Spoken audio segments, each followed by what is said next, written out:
दोस्तों, एक नगर में एक महान बौद्ध भिक्षु रहा करते थे। वो बहुत ज्ञानी और बहुत शांत स्वभाव के थे और उनकी यह बात भी उनकी विशेषता भी थी। एक बार की बात है, बौद्ध भिक्षु नगर वासियों को उपदेश दे रहे थे। बौद्ध भिक्षु कह रहे थे कि शब्दों में जीवन बदलने की शक्ति होती है। अपने शब्दों से जीवन बदलिए। हम जो भी शब्द अपने लिए या दूसरों के लिए कहते हैं या जो भी बातें करते हैं उसमें हमें ध्यान देना चाहिए। इतना कहकर बौद्ध भिक्षु ने अपना उपदेश समाप्त किया और वहाँ से चले गए। एक दिन वे बौद्ध भिक्षु एक मार्ग से होकर गुजर रहे थे। उसी मार्ग से एक युवक होकर गुजर रहा था। उस युवक ने उन बौद्ध भिक्षु को देखा तो वे जोर जोर से हंसने लगा और कहने लगा, अरे साधु महाराज, आप तो ढोंगी है। आपके उपदेशों में ये कहने से कि शब्दों में बड़ी ताकत है, आपकी बात सत्य नहीं हो जाएगी। ये सब सिर्फ बातें हैं। भला ऐसे कैसे हो सकता है कि शब्दों से हमारा जीवन बदल सकता है? उस युवक की सारी बातें उन भिक्षु ने ध्यान पूर्वक सुनी और उसके बाद वे मुस्कुराते हुए उस युवक से कहते हैं, बेटा, नाद से ही तो ये दुनिया प्रकट हुई है और अच्छे शब्दों के पीछे भी नाद होता है जो पूरा जीवन बदल देता। वे बौद्ध भिक्षु उस युवक से कहते हैं, देखो, मैं तुम्हें अपने अनुभव से बता रहा हूँ, लेकिन फिर भी तुम्हें यकीन ना हो तो तुम इसे खुद आजमा कर देख सकते हो। उन बौद्ध भिक्षु की बात सुनकर युवक थोड़ा सा गंभीर हो गया। उसने काफी देर विचार किया। उसके बाद उस बौद्ध भिक्षु से कहता है, हे गुरुवर, अगर ऐसी बात है तो मेरे साथ चलिए। मेरा छोटा भाई है, उसे न जाने क्या हुआ है, वह कुछ नहीं करता। 3 वर्षों से ऐसी लेटा हुआ है। जिसकी उम्र 25 वर्ष है, वह दिन भर कुछ न कुछ सोचता रहता है। उसकी हालत देखकर घर में सब परेशान है। माता पिता भी बहुत चिंतित रहते हैं। हम सब ने कई तरीके अपनाए, कई योजनाएं अपनाए, लेकिन कोई काम नहीं आ रहा। वह हमसे कुछ नहीं कहता। परिवार का हर एक सदस्य पूरी तरह से थक चुका है, हार चुका है। आखिर वे क्या करना चाहता है, किसी को कुछ नहीं पता। तो हमारे शब्दों से उसका जीवन क्यों नहीं बदला? और जैसा आप कह रहे हैं कि शब्द सचमुच जीवन बदल सकते हैं, तो क्या आप मेरी मदद करेंगे? इस पर बौद्ध भिक्षु मुस्कुराते हुए उस युवक के साथ चल पड़ते हैं। वो युवक उन बौद्ध भिक्षु को एक खेत में ले जाता है और अपने भाई की तरफ इशारा करके कहता है, हे गुरुवर, यही मेरा भाई है जो पूरे गांव में आलस और मकारी के लिए मशहूर है। जब बौद्ध भिक्षु उस युवक का भाई के पास पहुँचे और आराम से उसके सिर पर हाथ फेराते हुए कहते हैं, उठो बेटा, बहुत देर हो चुकी है। ये सोने का समय नहीं है, ये तो जागने का समय है। उन बौद्ध भिक्षु की आवाज सुनकर वे लड़का थोड़ा अचरज में पड़ गया। आखिर कौन है जो मुझे इतने प्यार से जगा रहा है? वरना गांव वाले तो मुझे आलसी और मक्कार ही कहते हैं। उसने आंखें खोली और आंखें मलते हुए उस बौद्ध भिक्षु से कहा है, गुरुवर, आप कौन है और यहाँ क्यों आए हैं? इस पर बौद्ध भिक्षु उस युवक से कहते हैं, बेटा, ये प्रश्न तो मैं तुमसे कहना चाहता हूँ। तुम कौन हो, यही तो तुम्हें जानने की आवश्यकता है। उन बौद्ध भिक्षु की बात सुनकर वे लड़का जोर जोर से हंसने लगता है और कहा, आप मेरे बारे में जानना चाहते हो तो गांव के किसी भी सदस्य से पूछिए, आपको पता चल जाएगा कि मैं कौन हूँ। आपसे हर कोई यही कहेगा, वे आलसी और मक्कार है। तरह तरह के ताने सुनाएंगे, तरह तरह की बात कहेंगे। इससे आपको ये यकीन हो जाएगा और पता चल जाएगा कि मैं कौन हूँ। तभी बौद्ध भिक्षु मुस्कुराते हुए उस लड़के से कहते हैं, सबसे पहले मेरी ये बात सुन लो। मेहनती इंसान के शब्द उसे अंदर से चोट पहुँचाते हैं। कभी अपने आप को कोसो मत। और मेरी यह दूसरी बात भी सुन लो। मैंने गाँव वालों से नहीं पूछा तुम कौन हो, मैं तुमसे पूछ रहा हूँ कि तुम कौन हो। लेकिन तुमने तो अपनी आदतें मुझे बताई। आलस तुम्हारी पहचान नहीं, तुम्हारी आदत हो सकती है, और इंसान नहीं, उनकी आदत खराब होती है। इसलिए बेटा, तुम आलसी या मकार नहीं हो, ये तो तुम्हारी आदत है। इतनी सी बात है जो गांव वाले नहीं समझ सकते। ये सारी बातें सुनकर लड़का थोड़ा सा आश्चर्यचकित रह गया, क्योंकि गांव वाले हमेशा उसे आलसी और मकार कहते हैं और तरह तरह की ताने ही सुनाया करते थे। उस बौद्ध भिक्षु की बात सुनकर उस लड़के की आंखों में आंसू आ गए। वे तुरंत ही दोनों हाथ जोड़कर बौद्ध भिक्षु के चरणों गिर गया और उनसे कहने लगा,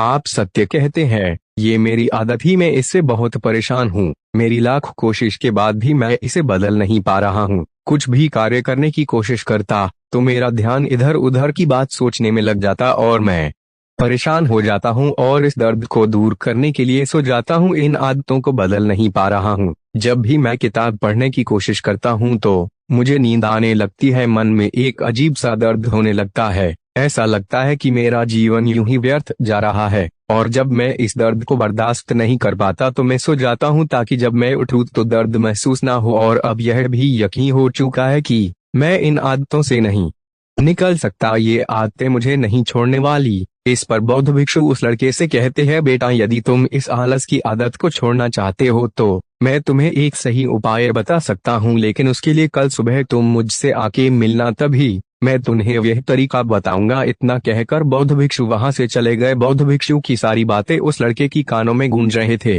वे समझ नहीं पा रहा था कि बौद्ध भिक्षु ऐसा क्या उपाय बताएंगे जिससे उसके जीवन से आलस्य हमेशा हमेशा के लिए खत्म हो जाएगा। देखते ही देखते रात हो गई। रात भर वे बिस्तर पर करवट लेता रहा और उन बौद्ध भिक्षु की बातों के बारे में सोचता रहा और सुबह हो गई। सुबह होते ही वे लड़का बौद्ध भिक्षु के पास जा पहुंचा और उनको प्रणाम करके कहता है, हे गुरुवर, जैसा कि आपने कहा था, लीजिए मैं आ गया। अब मुझे वे मार्ग बता कर दीजिए जिससे मैं अपने जीवन से इस आलस्य को निकाल सकता हूँ। तभी बौद्ध भिक्षु उस लड़के से कहते हैं, जब भी तुम कोई दुविधा में हो या निर्णय न ले पा रहे हो, तुम्हारे मन में तरह तरह के प्रश्न उठ रहे हो कि मैं क्या करूं, कैसे करूं, ये सब कैसे होगा, तब तुम वास्तव में अपने अतीत से सोच रहे हो कि पिछली बार तुम्हारे ऐसा करने पर क्या हुआ या अतीत में लोगों ने तुमसे क्या कहा था। तो आज से कभी भी अपने अतीत से नहीं बल्कि भविष्य का सोचो। इस पर लड़का कहता है कि भविष्य से वो भला कैसे। तभी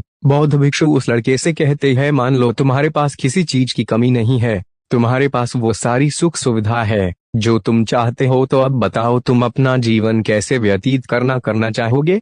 उन बौद्ध भिक्षु की बातें सुनकर वो लड़का सोच में पड़ गया, क्योंकि वो लोगों की आज तक ताने ही सुनता आ रहा है। किसी ने उससे ऐसे बात नहीं की और वे गुरुवर उससे उसकी आने वाले भविष्य के बारे में उससे बातें कर रहे थे। उन बौद्ध भिक्षु की बातें सुनकर वो लड़का स्वयं से प्रश्न करने लग गया, यदि मेरे पास सब कुछ होगा, धन की कमी नहीं होगी, तो मैं अपना जीवन कैसे व्यतीत करूंगा। कुछ देर सोच विचार करने के बाद उन बौद्ध भिक्षु से कहता है, गुरुवर, मैं यह दुनिया घूमना चाहूंगा, पहाड़ों पर चढ़ना चाहूंगा, समुद्र की रेत पर चलना चाहूंगा और मैं एक बहुत बड़ा व्यापारी बनना चाहूंगा। तभी अचानक उसका ध्यान टूट गया और वे गुरुवार से कहता है, पर यह कैसे संभव होगा, मेरे मात्र सोच लेने से ये सब पूरा नहीं होने वाला। ऐसा कहते ही अतीत में बीती हुई सारी घटनाएं उसकी आंखों के सामने से गुजरने लगी और एक बार फिर से निराश होने लगा और अब यह सोचने लगा कि मेरे पास तो पैसे ही नहीं है, तो मैं भला व्यापार कैसे कर सकता हूँ, और न मेरे पास कोई व्यापार करने का अनुभव है। इस पर बौद्ध भिक्षु उस लड़के से कहते हैं, हर रात अपना लक्ष्य कागज पर लिखो और उसे